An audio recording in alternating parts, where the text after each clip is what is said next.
네, 증시 인사이트 이어가겠습니다. 오늘은 리딩 투자증권 유성만 연구위원과 함께 스몰캡에 대해서 살펴보겠습니다. 어서 오십시오. 안녕하십니까. 유 위원 아주 오래간만에 나오신 것 예, 같습니다. 오랜만에 뵙습니다. 예. 자, 이제 시장 어쨌든 간에 외국인들이 좀 매도세로 들어서니까 일단 2600선 지키지 못했고 어쨌든 간에 약간 좀 내려오는 분위기인데요.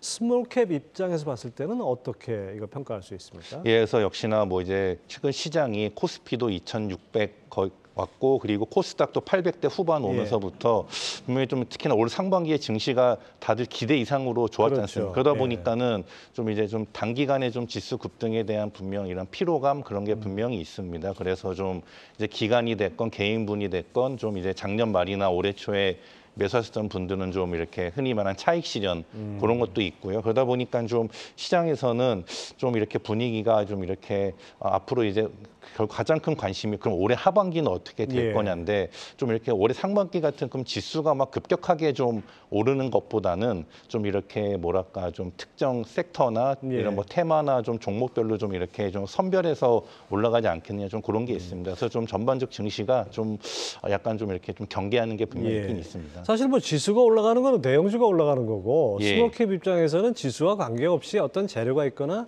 그 테마가 어떤 좀 시장에 관심을 받거나 할 때 올라가는 거 아니겠습니까? 예. 하여튼 그래서 좀 기대를 해볼 수 있을 것 같은데요. 요즘 그 엔터주 하면은 거의 상반기에 거의 주도주 수준의 그런 섹터라고 할 수 있는데 대형사들이 잘 나가니까 또 중소형사 중에도 잘 나가는 곳들이 있더라고요. 그래서 지금 연구위원님께서는 그 FC 엔터 이 주목을 하셨는데 이 보이그룹 P1 하모니가 북미에서 먼저 이 팬덤을 확장하고 있다. 이거 마치 옛날에 BTS 생각나는데요. 이거 추가로 좀 설명해 주시죠. 그래서 일단 FNC 엔터가요. 과거에 여러분 아시는 FT 아일랜드, CN블루, AOA 그랬다가 좀 이제 좀 그 후로는 약간 좀 이제 좀 공백기가 있었어요. 그러다가 최근에 이제 그 P1 하모니라는 보이그룹이 말씀하신 대로 BTS처럼 미국을 비롯한 북미 시장부터 먼저 공략을 해서 이게 좀 많이 올라오고 있습니다. 그래서 요즘 트렌드가 다른 엔터사 보면은 신인 걸그룹이지 않습니까? 하이브의 뉴진스나 SM의 에스파 이런데 오히려 반대로 생각해 보면은 엔터 대형사들이 좀 신인 그룹 중에 보이그룹은 생각보다 좀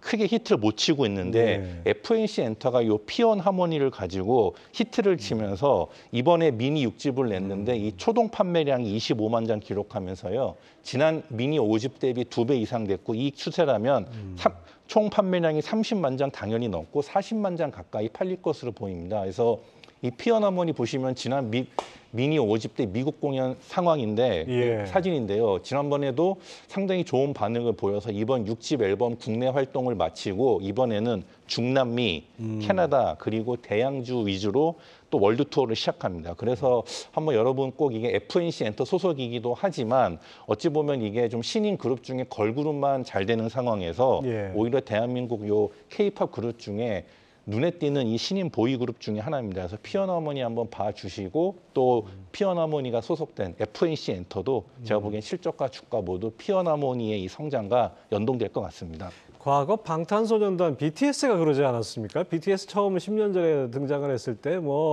이름부터 약간 좀 거리가 되고 막 그랬었는데 지금 이렇게 커질 줄은 누가 알았겠습니까? 그러니까 이 아이돌 그룹이라는 거는 성장 과정이 또 주가에 바로 영향을 미치니까 계속 지켜보시기 바랍니다.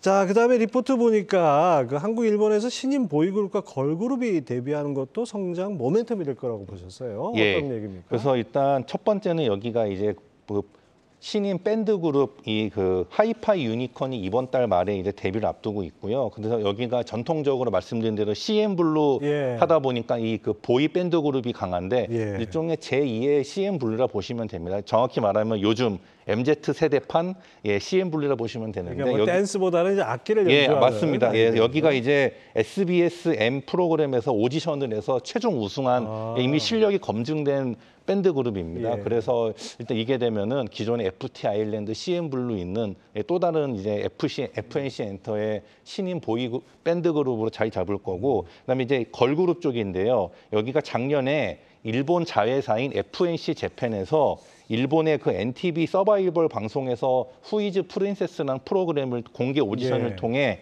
5인조 걸그룹 프리킬이라는 데가 데뷔를 했습니다. 여기는 뭐 일본인 멤버입니까? 예, 맞습니다. 모두 다 마치 그 JYP 엔터의 니주처럼 여기도 이제 FNC 엔터판 니주라 보시면 되는데 그래서 이제 프리킬이 작년에 데뷔를 했고 올해부터 이제 본격적으로 활동을 넓힙니다. 그래서 의미가 있는 게 아까 말씀드린 피언 하모니 그리고 여기 아까 말씀드린 하이파이 유니콘의 프리킬까지 나름의 이런 아티스트 라인을 갖추었어요. 예, 그래서 제가 보기에는 FNC 엔터가 과거에는 FT 아일랜드, CN블루, AOA가 있었. 그때는 잘 나갔잖아요. 예, 그때 잘 나갔었는데 이제 제2의 전성기. 어찌 보면 더 날 수도 있습니다. 그래서 제대로 된 K-팝 보이그룹, 피어나모니의 밴드그룹, 하이파이 유니콘, 여자 걸그룹, 프리킬. 그래서 한번 제가 보기엔 FNC 엔터 한번 제가 보기에는 한번 주목하셨으면 좋겠습니다. 중소형 엔터사 중에 FNC 엔터 주목해 보시기 바랍니다.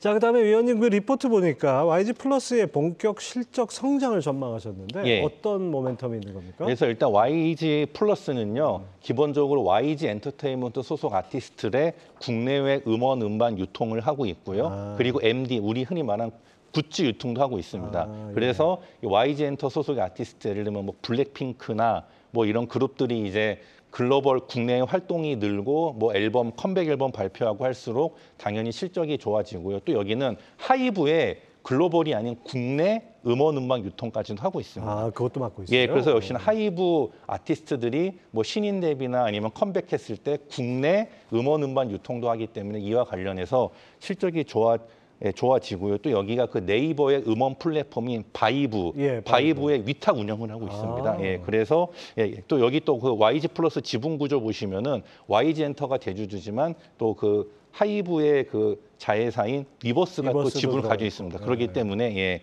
그렇게 보시면 일단 이런 측면에서 제가 보기엔 실적이 좋아지지 않나 보고 있습니다. 예, 뭐 YG 플러스가 하는 일이 많네요. 이 YG 플러스가 포레스트 팩토리를 통해서 음반 제작이 늘어날 것으로 보셨는데 이 포레스트 팩토리는 뭔가요? 이게 뭐냐면요, 엔터사들이 음반을 내지 않습니까? 음반을 내면은 이 음반 관련된 이 실물 제작은 보통 외주를 했었는데 작년 말부터 이제 YG 플러스가 포레스트 팩토리라는 걸 만들어서 요 음반 제작을 직접 내재화했습니다.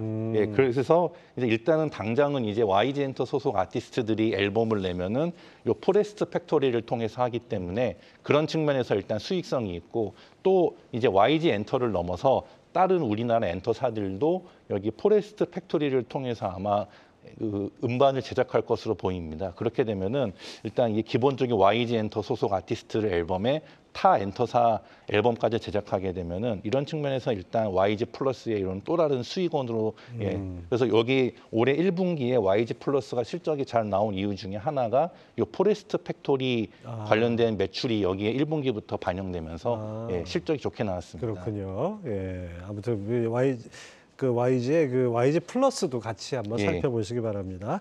콘텐츠 쪽도 한번 볼까요? 영화 범죄도시 3. 참 올해 우리나라 영화 별로 이렇게 흥행을 못했는데 거의 1000만 다가왔다고요. 그래서 뭐 이 영화 최대 수혜주가 바로 콘텐츠리 주각인데 근데 주가는 별로 이렇게 힘을 못 쓰는 것 같아요. 이거 왜 그런가요? 그래서 일단은 주가가 좀 아쉬운 이유가 두 가지인데 일단 콘텐츠 부분에서 수익 구조가 악화됐고 두 번째는 극장 부분 메가박스를 가지고 있는데 이게 올해 상반기에 이제 엔더믹이 됐음에도 불구하고 생각보다 좀 이제 그 극장에 찾는 손님이 좀 뜸하다 보니까 뭐 이제 여기에 메가박스뿐만 아니라 뭐 경쟁사인 CGV도 그렇고 뭐 다들 힘들죠. 그래서 좀 그 두 개가 겹치면서 주가가 많이 좀 조정을 받았습니다. 사실 근데 영화 보는 방식이 바뀐 것 같아요. 코로나 이 팬데믹 거치면서 한 3년 반 동안 뭐 모이지 말라, 뭐 극장도 제한하고 막 이러다 보니까 그동안에 또 OTT는 엄청나게 늘어났잖아요. 그러니까 영화를 보는 방식도 바뀌었고 그다음에 영화 관람료도 많이 올랐고 뭐 이런 것들이 아마 상대적으로 좀 이거 어떻게 보면 구조적으로 영화관들이 좀 살아나기가 쉽지 않은 그런 상황이 되지 않았나 싶은데요. 어쨌든 간에 콘텐츠 쪽에서는 그래도 잘 나가는데 DP 속편이라든지 카지노 속편, 이 흥행작의 차기 시즌이 공개되면서 그 하반기에는 적자폭을 축소하고 좀 회복될 수 있지 않나 이렇게 보는데요. 그래서 이번에 이제 곧 DP 시즌 2가 반영되는데요. 일단 이 시즌제가 의미가 있는 게 1편이 흔히 말하는 흥액 대박이 예. 났으니까 이제 2편을 제작하는 거지 않습니까? 그렇게 되면은 기존 1편 대비 2편은요. 1편보다 더 많은 금액으로 글로벌 OTT들의 판매가 됩니다. 그래서 일단 수익성 자체가 보장 플러스 더 높아지게 되는 거고요. 그럼 이게 물론 이제 2편이 방영돼서 결과를 봐야겠지만 2편도 전편이나 만큼의 흥행 아니면 그 이상이 된다면 앞으로 3, 4도 나오기 때문에 예. 이거는 분명 동사 실적이 일단 긍정적입니다. 그리고 여기 이제 콘텐츠리 중앙이 아까 말씀드린 좀 콘텐츠 사업부의 수익성 개선을 위해서 기존에는 이 캡티브 채널인 JTBC에 먼저 공급을 했는데 이번에는 국내외 OTT에 먼저 공급을 하고 그다음에 캡티브인 JTBC는 공동 방영 이런 식으로 좀 수익성 개선 방향을 해서 올해 일단 3분기부터는 이 콘텐츠 쪽도 일단 흑자 전환으로 돌아섭니다. 예. 계열사만 봐주는 게 아니죠. 이제 수익을 내야지. 뭐, 네, 맞습니다. 그렇죠. 예. 콘텐츠리 중앙 목표 주가와 투자 전략 어떻게 잡았습니까? 그래서 일단 현 시점에서는 목표 주가는 3만 원이고요. 일단 말씀드린 대로 아까 말씀드린 뭐 DP2, 카지노2 그리고 이런 그 수익 개선 방향을 하면서 콘텐츠 부분은 분명 올해 3분기부터 흑자가 됩니다. 그리고 여기가 이제 범죄도시 3가 어제까지 한 970만인데 예. 1000만 원 분명히 넘깁니다. 뭐 이번 주에 넘겠네요. 예, 그러면 이번 주말 넘기는데 예. 여기가 일단 범죄도시 3 관련해서 직접 투자 배급도 있습니다. 그래서 투자 배급 관련된 수익도 올해 2분기, 3분기에 반영되고 또 범죄도시 3 해서 이제 메가박스에도 분명 손님이 급격하게 회복되고 있기 때문에 예. 극장 부분도 실적이 회복돼서 올해 2분기는 적자폭 축소, 3분기부터는 흑자 전환이 기대되기 때문에 제가 보기에는 올해 콘텐츠리 중앙 지금 주가가 많이 조정받은 시점에서 좋은 매수 기회가 아닌가 판단하고 있습니다. 예, 그렇군요. 자, 덧붙여서 이제 OLED 관련주도 한번 살펴볼까요? 애플 아이패드에 OLED 디스플레이를 적용한다는 소식에 이 필옵틱스 발주 기대감이 높아지고 있어요. 이거 설명 좀 해주시죠. 그래서 필옵틱스는 일단 디스플레이 장비 업체인데 그동안 디스플레이 업체들이 부진을 좀 면치 못했다가 왜냐면 전반적인 그 디스플레이 업황이 안 좋았기 때문에 근데 이번에 애플이 이제 아이패드에 OLED 디스플레이를 적용한다고 하면서 애플뿐만 아니라 모든 이제 경쟁사들이 노트북이나 이런 그 태블릿에 OLED 디스플레이를 적용할 거라는 이제 기대감이 하면서 당연히 이 디스플레이 장비 업체인 필옵틱스도 역시나 수혜가 있지 않나 이러면서 최근에 주가가 좀 좋은 모습을 보이고 있습니다. 또 그리고 거기에 또 이따 말씀드리겠지만 자회사 필에너지를 통해서 2차 전지 장비까지도 하고 있기 때문에 이 본업인 디스플레이 장비의 회복 그리고 2차 전지 장비라는 신규 사업 이렇게 맞물리면서 최근 필옵틱스 주가가 좋은 모습을 보이고 있습니다. 관심을 끌만하네요. 이 필에너지가 IPO를 앞두고 있다고요. 그러면 이제 아무래도 모회사에도 이익에도 많이 기여가 되겠네요. 예, 그래서 일단 여기 2차 전지 사업을 영위하는 주요 자회사 필에너지가 지금 IPO를 앞두고 있습니다. 그래서 여기가 이제 2차 전지 스태킹 장비 모듈을 하는데 주 고객은 이제 삼성 SDI고요. 그래서 여기가 이제 삼성 SDI 말고도 이 테슬라 쪽에도 납품을 하기 위해서 또 새로운 제품을 개발하고 있습니다. 그래서 중장기적으로 보면은 삼성 SDI라는 탄탄한 이런 고객처에다가 또 테슬라 같은 고객처로 또 뚫으려고 있기 때문에 일단 이 필에너지가 상장이 되고 또 필에너지의 실적이 증가할수록 당연히 그의 지분을 보유한 필옵틱스 또한 수혜를 입지 않을까 이렇게 보고 있습니다. 필옵틱스도 실적이 꾸준히 성장할 것으로 보셨어요. 예. 그래서 일단 여기 필옵틱스가 작년도 매출액 약 3천억의 영업이익 180억 정도 기록을 했는데 올해 같은 경우는 아까 제가 말씀드린 대로 본업인 디스플레이 업황이 회복되고 그리고 자회사 필에너지가 2차 전지 장비 신규 사업이 성장하면서 올해는 약 매출액이 약 한 4천억 원에 영업이익이 약 260억 정도 이렇게 될 것으로 일단 보입니다. 그래서 일단 여기는 실적 상승과 그리고 멀티플 상승 이 두 가지가 겹치면서 필옵틱스 주가도 중장기적으로 좋은 모습으로 보일 것으로 기대하고 있습니다. 네, 그렇군요. 자, 하반기에 스몰캡 전망과 투자 전략 어떻게 제시하시겠습니까? 예, 제가 초반에 말씀드렸다시피 올해 하반기는 상반기처럼 막 전반적인 지수의 대세 상승은 좀 아무래도 쉽지 않은 상황입니다. 그렇기 때문에 이럴 때일수록 더더욱이 올해 하반기 주도가 되는 섹터나 테마 종목으로 이렇게 조금 좁히셔가지고 좀 투자할 것을 권유해 드립니다. 그게 뭡니까? 그건 제가 또 다음 방송 때 말씀드리겠습니다. 알겠습니다. 예, 리딩 투자증권 유성만 연구위원 함께했습니다. 말씀 감사합니다. 고맙습니다.